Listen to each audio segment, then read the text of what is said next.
These sound bites are brought to you by 365daysofnutrition.com.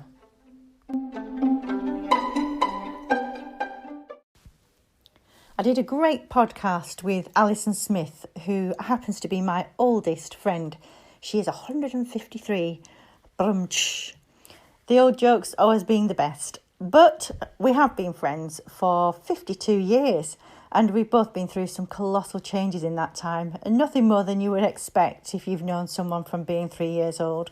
And we've got some stories to tell you, I can promise you, but none that we'll probably put out in a podcast. Anyway, let's dive in and see what she had to say.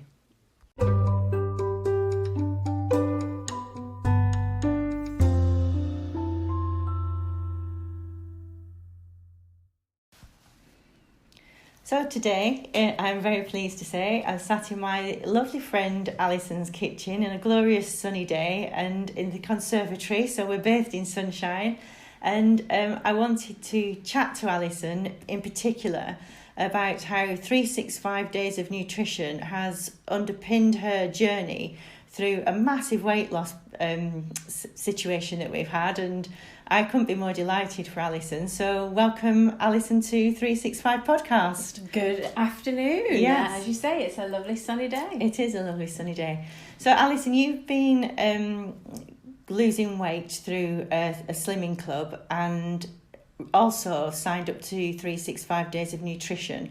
365 Days of Nutrition, I'll state right at the front of this podcast, is not a weight loss program, and you didn't sign up for that, did you? No, it was really to going through this weight loss program made me more aware of the food I was eating and how I was preparing it. Right. So and having the 365 Nutrition support also kind of underpinned those things that I'd learned. So cooking things from scratch, losing all the preservatives, really getting back to eating more fruit and vegetables, and fresh food. So having that information and that support has really just underpinned all those things that I'd learned. It just strengthens your resolve and gives you a bit of a handhold. As you're doing it. I was saying, the support that you feel you get with the daily communication. It's like there's a little friend there. Sometimes if you had a bad day, or even if you've got something to celebrate because you have had a good day, it's somebody or something that you can share those goals and those achievements with. Again, it's all about your support network and how you get from day to day, because that's what it is. It's not just something. It's something for life. It's a new lifestyle. Exactly. It's not just until things are better. It's something that you're going to continue forever. It is, and I think even for me, so I receive them obviously because I want to make sure everything's written well and everybody's in the right place and we've got our commas at the right place and all of that. But as I'm writing it, it washes over me, and I found that I'd been off sugar. Completely by accident. I didn't plan it because I thought, I don't know how you do that. Yeah. But it happened, and that's as a result of the messages coming through one day at a time, one tiny bite at a time, really, that you're able to just let it absorb into you. And then it might not work that day or that week, in fact. It might be 3 weeks down the line. It gets into your subconscious. It really does. So let's, we were talking about earlier about the coffee and the caffeine intake. So, I certainly, in an effort to reduce calories, I kind of went from a latte every day to an Americano with skimmed milk. And I certainly, never more than 2, but perhaps only 1. But I think those little, just knowing those little comments, having read those comments, just makes you, your subconscious remind you at the point of sale. Maybe I'm not going to have one today. I'm going to have a fruit tea or something like that. Well, when I was writing that, I was completely fascinated also, not just with the summary of calories that you're taking on board, but the financial cost of that as well. Yeah, and that's certainly it all adds up. Yeah, and that's a nice little extra at the end of the month that perhaps you can have your nails done. Exactly right. Yeah, and so I'm the same as you. I find it amazing. So some people have said when I've been chatting to them about it that a message a day, I don't know if I can cope with that, but actually it is the opposite. It's the constant support just a little bit every single day. Yeah, you look forward to it. You look forward to that little ping of your email. Yeah. Like, oh, what's come through? Yeah. Oh, it must be. What can I learn today? Yeah. Because it's not too overwhelming. Yeah. And the beauty of it, for me, has been that you can learn a little piece and it's so easy to take on board. Whereas if you're taking on a great big chapter in a book, you just think, well, my head's like a washing machine. I don't know what to do. We're all so busy. We don't have that time to be able to read a chapter every day and do it every day. And just to have those little snippets of information. I think, you're on the train, you're reading, you're flicking through things then. And again, we don't have a lot of time between stations. Our lives are so busy. I think just snippets of information. I couldn't agree more. Just build and build and build and build. Well, I think we've trained ourselves, haven't we, because of our gadgets, as our parents might say, but we've trained ourselves to consume in small bite-sized pieces, and I think that's the beauty of this for me. I've got, as you know, I do with 365 of breast cancer and 365 of cancers for the same reason, just to support people going through a really tough time. This is a different thing. It's supporting people into a better way of living, really, a better lifestyle. And I can also only imagine that all the information and the feelings that you're having just becomes overwhelming. And so, again, just to have little snippets of information and support and love and maybe a bit of honesty as well, is just what people need. To be able to just help them through difficult moments. Yeah, I would agree. And I certainly, from the testimonials, if you call it, but the feedback I've had from people has been immense. And the same for nutrition. It's just, like you say, a little friend there holding your hand. So you went on a big crusade with your weight. I mean, it's a thrill to see it unfold. You could see it happen before your very eyes. I've got a very much smaller version of my friend that I had maybe a year ago.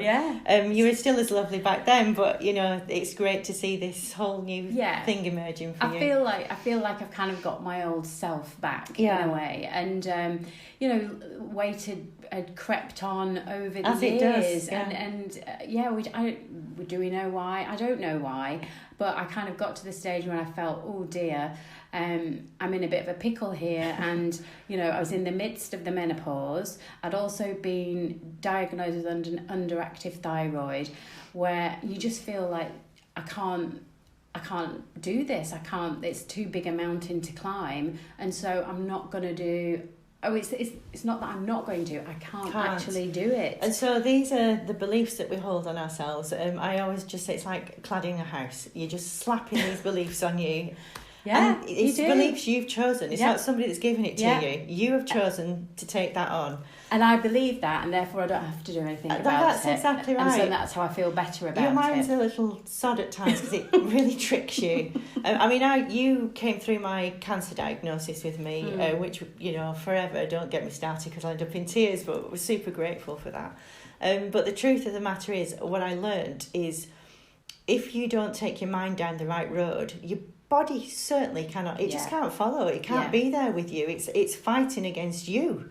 Mentally you've got to put yourself in a good, strong position. And we've talked about it before, but I went through some mental health first aid training earlier this year as well, with my work, to be a support for any people with mental ill health.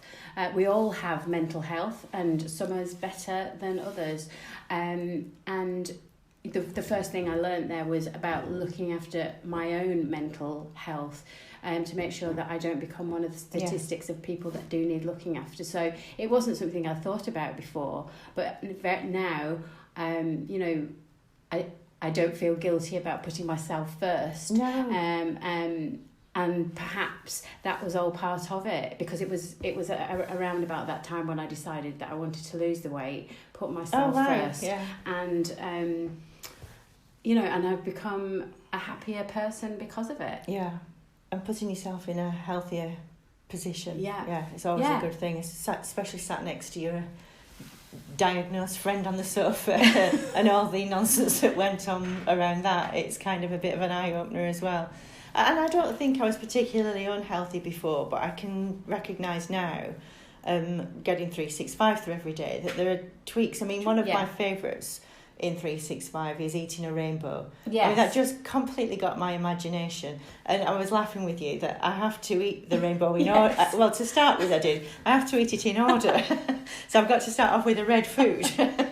And once I've got myself going, it kind of starts to become second nature. Yeah. It's about creating good habits for yourself and eliminating and replacing your bad ones, really. Yeah. And you've always talked to me about bread, my love of bread. Yeah. And that is you. I think everybody has kind of one food or treat that you kind of think you could never live without. Yeah. And mine is definitely bread. And if you'd have said a few months ago that I could have lunch without a sandwich in it or have soup without bread, I would have said you were crackers, because that's just not something I'm ever going to be able to do. And lo and behold, I'm full on a bowl of soup. Albeit because that's another belief, isn't it? Yeah, again, a bowl of soup will never fill me up. But actually, you always have just do it and find out it does. Yeah, and then the other thing that you said to me as well was, okay, but if you are going to have bread, just make sure it's really good bread. The best bread. Don't just give your calories away on a slice. And so that's what I do. When I have some bread, it's going to be something that I really enjoy. Yeah. But it's those preconceptions of things that you never believed that you would be able to do. Yeah. But I am a big believer in, just everything is in moderation. I don't want to cut out anything, as in a food group. No. That things, the nutrition is there underpinning everything that we, to be able to carry on forever. Yeah. This is not just a short term. No, it's not. And I think it gives you a good discipline and some good habits to follow, and that keeps you mentally buoyant as well, which is what you were talking about, being trained for the mental health side. I'm super passionate about that. It's about putting your own oxygen mask on first, which you're so not used to doing. Yeah. We don't put ourselves first, do we? Not at all. I mean, being very honest and open here in this podcast, I certainly believe I'd lived on fumes for 10 years. Because I've got the model wrong. I thought I had to give everything out to everybody else before I came in, and I was always at the back of the queue, a good mile down the road, in fact. Whereas when I was diagnosed, one of the things I'm grateful for from that is learning to fill myself up first and fill my own heart with love and kindness about me, which I would never have done before. And actually, once you've got that going, it starts to give. You've got plenty to give out to other people. Yeah, and I just don't think it's something you really ever think about. You don't. Nobody ever really points that out to you. And well, nobody pointed out mental health with us growing up. We're both in our 50s, and it was a bit of a stigma. You were a bit weakened if you had bad mental health. But actually, very much so. Let's just take the menopausal group of women. We're all affected mentally. Ravaged by it, in actual fact, at points. Our brain fog is descending today. I thought that was a whole load of bunkum, but actually I've experienced it very well. I'm looking forward to it lifting. Likewise. But it's definitely there. But it's certainly fun. Yes. You've got to find the fun side of it. You've got to find the fun side. So I just think that, the mental health, the building of the nutrition, all of that, if it can all go together in one package, and you keep building bit by bit, it doesn't all have to be there. It's not, you can't take it on as a big chunk. It's got to come in little by little. And that's what's great about the 365 nutrition, in that we've got a week that has its own little chapter. Topic, it's chapter, whatever it is, and then those 7 days we've got 7 different ways of looking at it, whether it's a recipe or a way of thinking about a certain topic. Or sugar, taking sugar on board. I was quaking in my boots at sugar. It's my big deal. I'm thinking I can't possibly not eat sugar. And actually, lo and behold, I did just over 2 months before we came to Christmas. That's amazing. And I didn't even notice it. I did go through 2 weeks where I was off my face tired. I must add. Yeah. But after that, I started to feel incredibly brilliant. Well, there's always going to be, there's going to be a balance effect somewhere, isn't there? If you're going to cut something like that out, that is kind of ravaging it's in our everything. bodies. You've learnt the orange juice situation. You could have like 15 teaspoons of sugar in. Seriously, it's colossal. I'm not going to waste that kind of those calories or whatever. I'd rather enjoy a full orange, having taken the peel off, but enjoy, and it's so lovely. I know it's a bit of mess and you got to wash your hands, but this is something that my weight loss has taught me, is to actually savor these things. How often do you just chuck a glass of orange juice down your throat? Okay, it's satisfied your thirst, but actually eating an orange and by segment by segment, it's given you a greater appreciation, hasn't it? Absolutely. And all those lovely things that having, if I'm deciding I am going to have a piece of chocolate, is that I would, if I would have had 5 pieces without even tasting it, whereas I'd have 1 piece and have 3 bites out of it and really savour it and really enjoy it. And that actually satisfies your need. And actually it satisfies you more than when you'd have had the full one before. I found that once I'd stopped sugar, I couldn't eat like a full block like I might have done before. I could eat 2 pieces. And things taste so much sweeter now. Oh my gosh! Think, how did I actually eat all that? I made a spaghetti bolognese, but not from scratch with the sauce on this particular occasion. I bought a carton from the supermarket, and I was gagging because it was so sweet. So everything alters, and it's really interesting and good to be aware of that. And it's only when you delve into something like this that you start finding out what's what, and actually what suits you as an individual. So writing a generalised book for somebody, half the stuff isn't relevant to you, but with this you can kind of take out little pieces each day and think, oh my gosh, that's going to make the world of difference, and I can take that on board, I can tackle it.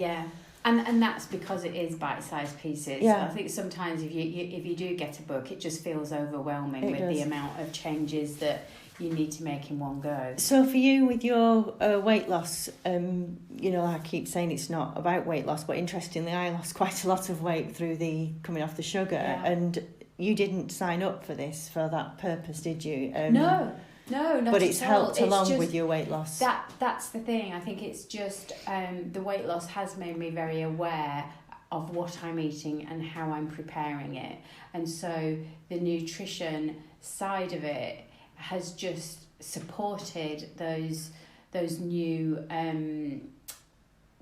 new ways of preparing things. New habits. New habits.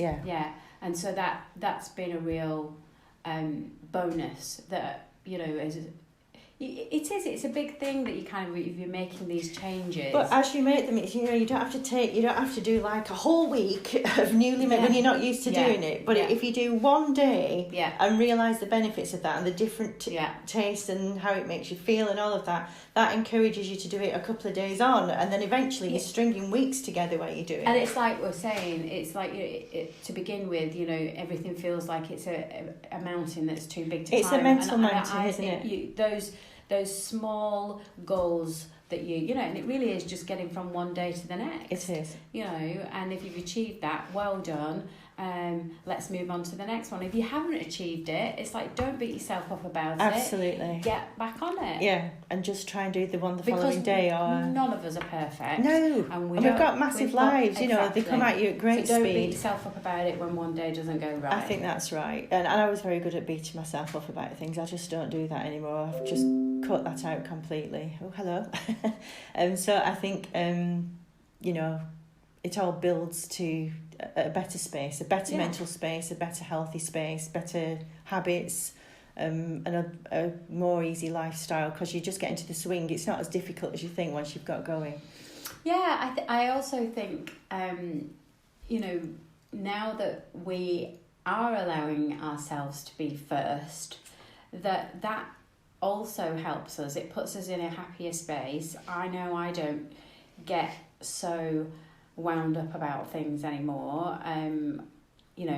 we know that life has stresses, but it's accepting of that, accepting that, you know, not every day is going to be perfect, but tomorrow is another day. Yeah. And it's a chance to start again. And it's that positive outlook. It is. It's keeping track of the stuff you've done well and learning from the rubbish bits, but just putting it behind you instead of living in it. Yeah. I mean, I've spent years living in it.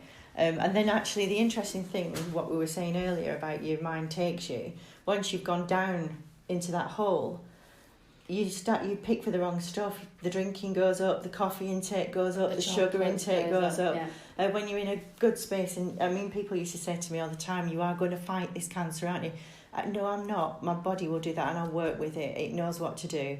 But I have learned to fight for my mental space and to set yourself up to be the best you possibly can and be. Learning the best space.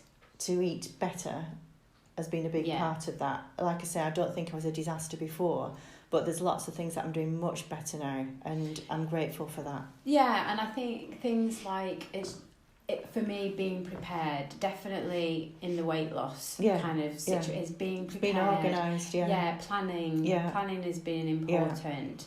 And, you know, just things like having an apple in your bag or a healthy snack rather than in grabbing your bag. a block of chocolate. Yeah, because if you don't have anything with you, then you are at the train station and the the machine is there and with a packet of crisps, or you know, the coffee shop's there with a latte or whatever, and you're literally only 20 minutes from home, and if you've got an apple in your bag, that's going to keep you satisfied until you get home and you can have something. And something else that I've learnt from 365, because I didn't used to do this, so if you're deciding not to have chocolate, make sure you replace it with a good alternative rather than cut it out. Not, because that just puts you in a really tricky position, to be honest with you. So I think the doing of that for me has been critical, you know, just to make sure that I'm replacing it with something really good rather than having a gap and avoid and thinking your brain goes into free fall. Yeah, because then you're like, oh, what can I have? That's exactly right. Yeah. It's quite funny, your brain, because it is like a spoiled child sometimes. It does do that. Oh, help, you know, what can I do for myself? So all of that, so it all builds up. So Alison, I just want to say thank you very much for coming on board here. Oh, thank you. I've really enjoyed it. Thanks for being a 365er. I very much look forward to receiving my emails, and I can't go without saying the lovely illustrations as well. I was looking for, what are we going to have today? Yeah, well, sometimes I find a nice picture. Other times I work with a wonderful illustrator, Sophie Williamson, who's just turned 18. She was 17 when we started out. She illustrates all the breast cancer and cancer 365s. And I don't always use them in the nutrition one, but occasionally I'll pop one in. But all the other little photos and everything, actually, because the reason for that for me as well is we don't always operate. Some people will read and it'll stick. Some people need a visual to just kind of keep the embedded in your head. I'm a visual person. I'm very visual also. I see pictures in my head all the time, and if I can relate to a picture and think, those were the words that went with it. So you know, the little coffee cup. Yes, that's just, again, it's a visual reminder. Do I really want this? Or shall I make a better choice? And so Sophie drew a beautiful heart with lots of little hearts in the bottom of it, which just captured everything. And she's drawn one of them is a bottle with a heart inside it, and those really have stuck to me as a beautiful thing to be kind and look after yourself. And you've got to find tools that get you through that, and Sophie's illustrations do that beautifully for me. Well, and I think that's what we all need to do, we do. is be kind to ourselves. We do. And maybe that's one of the hardest things to do, but if we could start with that. I think so, I agree. Kindness with yourself will then spill out to kindness to others, and that's where we're at. But thank you, it's very kind of you to do our podcast today. And it was kind of you to ask me. Thank you. Thank you.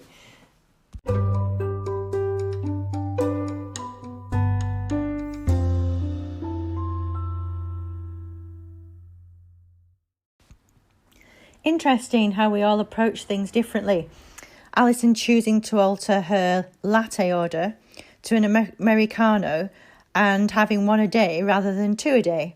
Whereas my choice would be to keep the latte but cut down from one a day to one a week.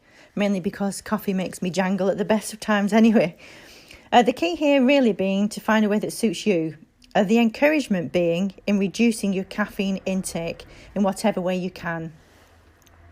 And the second point that I'd like to pick up on from my chat with Alison was, what cladding have you slapped on yourself? What beliefs are you holding on to that are actually not serving you anymore, or never served you in fact? Being vigilant about the stories you're selling yourself that are holding you back, and get rid of it and stride out and move on. And if that includes something new for your nutrition, something new as a hobby, something new in your life, or a big change you want to make, be brave and stride out there. Nothing's ever as bad as it seems once you move into it.